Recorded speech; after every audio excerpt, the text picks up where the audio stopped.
Қарағанды облысы Ақтоғай ауданы Шапиба Айжан Сүйіндікқызы. Сұр қоян. Орманда бүгін таң ерекше атты. Бүгін сұр қоян мен басқа аңдар үшін көптен күткен күн. Әр жыл сайын көктемнің алғашқы күні аңдарға қызғалдақ гүлі таратылады. Олар алған гүлдерін бақшаларына немесе құмыраға отырғызып бөлмелеріне қояды. Гүл өскен сайын аңдардың жүрегі махаббатқа тола түседі екен. Содан осы жылы қызғалдақ тарату кезегі сұр қоянның еншісінде. Содан болса керек, сұр қоян бүгін ерекше көңіл күйде жүр.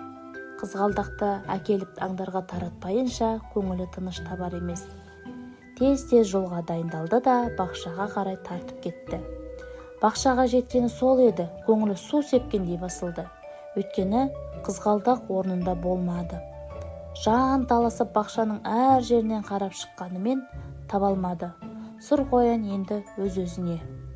Ормандағы барлық аңдар қызғалдақты тағатсыздана күтіп жүр. Оларға бұл жайсыз хабарды қалай жеткіземін деп уайымдады. Сұр қоян секеңдеп келе жатты да кенгурудың даусын естіп тоқтай қалды. Кенгуру оған: "Сұр қоян, қалайсың? Бір нәрсе жоғалттың ба?" деп күлімсіреді. Бейшара қоянның тамағына өксіп тығылып жауап бере алмады. Басын изеді да жылап жіберді. Кенгуру сасып қалды. Бірақ қоянға сыр білдірмей арт жағына тығып ұстап тұрған қызғалдақтарды қоянға ұсынды. "Сұр қоян, мен әзілдейін деп едім. Осыншалықты уайымдайтынды білгенімде бұлай әзілдемейтін едім" деді, деп кешірім сұрады. Сұр қоян қызғалдақтарының табылғанына қатты қуанды. Сөйтіп, ол ормандағы барлық аңдардың гүлдерін таратып шықты да тек тоқылдақ қана қалды. Бірақ себетінде оған беретін бірде-бір гүл қалмады. Тоқылдақ болса таңнан бері қоянды шыдамсыздана күтумен болды. Сұр қоян оған келген кезде тоқылдақ қызғалдақтан бір тал да қалмаған біліп оған қатты ренжіді. "Күні бойы қолыма құмыраны алып сені күтіп жүредім" деді. Сұр қоян: "Сен ренжіме, таудан саған керемет гүл әкеп беремін" деді. Өкпелеп ашуға булыққан тоқылдақ сұр қоянның сөздерін естіген де жоқ. Сұр қоян үнсіз үйіне кетті.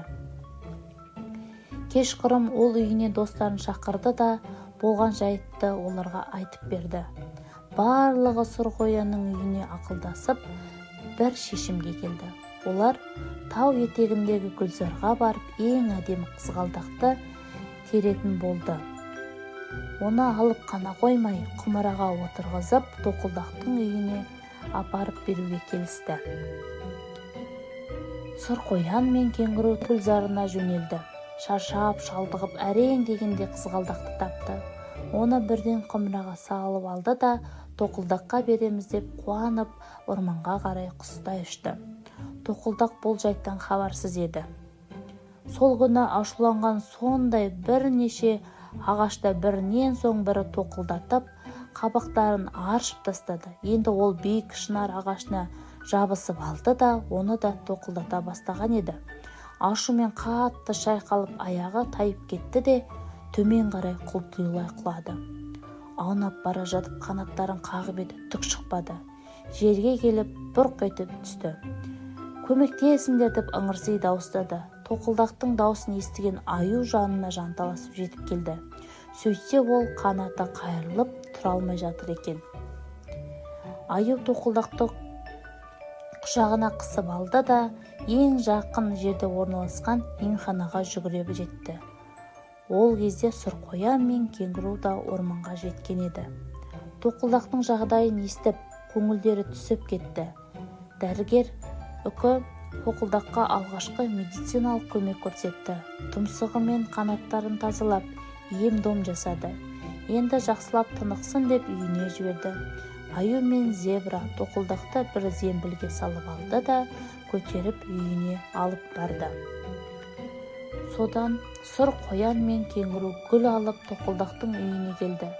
Сонша жерден алып келген гүлді шын ниетпен тоқылдаққа берді. Оны көрген тоқылдақ қатты ұялды. Енді ол: "Неге сонша сабырсыздықты жасадым? Достарымды ренжіттім, ағаштарға зарар тигіздім. Онымен қоймай өзімді де жараладым" деп ойлады. Достары беріп тұрған гүлді алды да иіскеп құшақтады. Достарының бұл сүйі Тоқылдаққа қатты әсер етті. Ол достарына енді сабырсыз болып, ақылына ашуға жеңдірмеуге сөз берді. Сол күннен бастап Тоқылдақтың ашуланған ешкім көрген жоқ. Ормандағы аңдар бір-бірімен тату-тәтті ғұмыр кешіпті.